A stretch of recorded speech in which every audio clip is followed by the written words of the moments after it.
If you've ever wondered whether a bunch of off-key strangers can change your life, buckle up, because choir is about to prove they can. That's the first thing I scribbled in my notebook the moment the lights dimmed at Chichester's Minerva Theatre. Across the street, the Festival Theatre is busy whisking audiences back to 1920s Hollywood with the glitzy tap-dancing spectacle Top Hat. But step inside the Minerva, and you're suddenly standing in a drawthy community hall, complete with that instantly recognizable 1970s carpet. Yes, the one that looks like it's been stewed in weak tea and regret.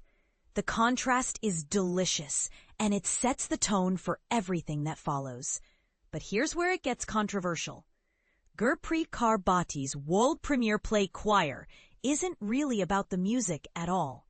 It's about the messy, beautiful, occasionally cringe-inducing humans who make it. The plot, on paper, sounds like a classic underdog story. Morgan, a would-be pop star who never quite made it past the demo tape stage, takes a teaching job to pay the rent. When the siren call of the spotlight refuses to fade, she launches a community choir as her second, or is it third, act. Enter Freddie, a prodigiously talented teenager who can't afford music college. Morgan decides the choir will raise the cash. Cue the one show sniffing out a heartwarming human interest segment. And suddenly, Morgan's last-ditch shot at a legacy collides with the choir's moment in the national glare. Sounds straightforward, right? Wrong. The play's secret weapon is that Morgan is merely the ignition key. The engine is the ensemble. Think the Vicar of Dibley relocated to a church hall with dodgy acoustics and even dodgier coffee. We meet Joy and Esther, next-door neighbors whose bickering is so affectionate it feels like eavesdropping on a 40-year marriage. There's Ken, a recently divorced man whose resemblance to a certain cinematic cannibal is so uncanny the audience can't decide whether to laugh or edge away. Sheila, a kleptomaniac with a heart of gold and a handbag full of other people's biros, steals every scene, sometimes literally.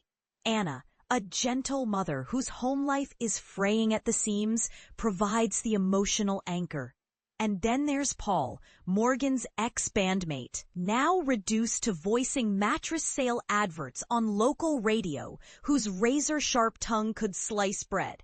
The cast mines every ounce of warmth and humor from these characters. Alison Fitzjohn's Joy is a whirlwind of facial expressions and perfectly mistimed high notes. You half expect her to high-five the front row. Yet even the laughter has jagged edges. A throwaway line about Prince Andrew lands like a brick in a swimming pool. Half the audience gasps. The other half howls, and for a split second the play reminds us that comedy can be a scalpel as well as a hug. And this is the part most people miss. The music isn't just window dressing.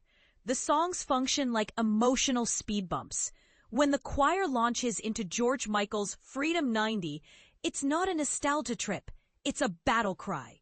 Amy Winehouse's Back to Black becomes a confessional for Anna's private grief. Sinead O'Connor's Nothing Compares to You is so raw that the hall feels 5 degrees colder. Even the fluffed lyrics in Lizzo's Juice are deliberate. The sour notes are the sound of real people trying, and sometimes failing, to harmonize their messy lives. Yet for all its charm, Choir isn't flawless. The plot's trajectory is visible from the cheap seats.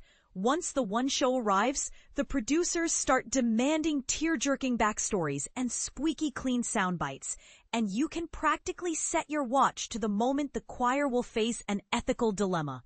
Some characters flirt with caricature. Paul, for instance, teeters on the edge of the bitchy gay best friend trope until his unlikely tender rapport with Ken yanks him back from the brink. James Gillan plays Paul with a cool, glittering cattiness that one critic likened to AI Princess Diana, a description so bizarrely accurate it deserves its own spin-off. Still, when the script asks him to pivot from sarcasm to sincerity, The gears grind audibly. So why does the show work? Because beneath the punchlines and power ballads lies a simple, stubborn truth. Humans are wired for harmony, literal and metaphorical.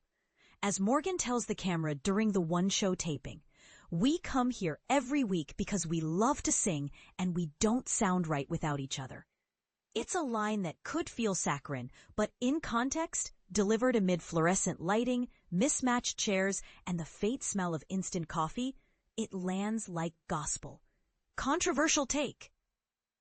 Is choir selling us a comforting lie? Community choirs are lovely, but they don't fix underfunded schools, abusive partners, or systemic poverty. The play waves at these issues, then wraps them in a major chord and a group hug. Is that responsible storytelling or emotional sleight of hand? You decide. Choir runs at the Minerva Theatre until 30 August. After that, the carpet gets rolled up, the chairs get stacked, and the voices disperse into the Sussex night. But the question lingers. Can a song really save anyone, or does it just make the struggle sound prettier? Over to you. Does feel-good theater owe us harder truths, or is the hug enough? Drop your thoughts below. The choir and the comment section is listening.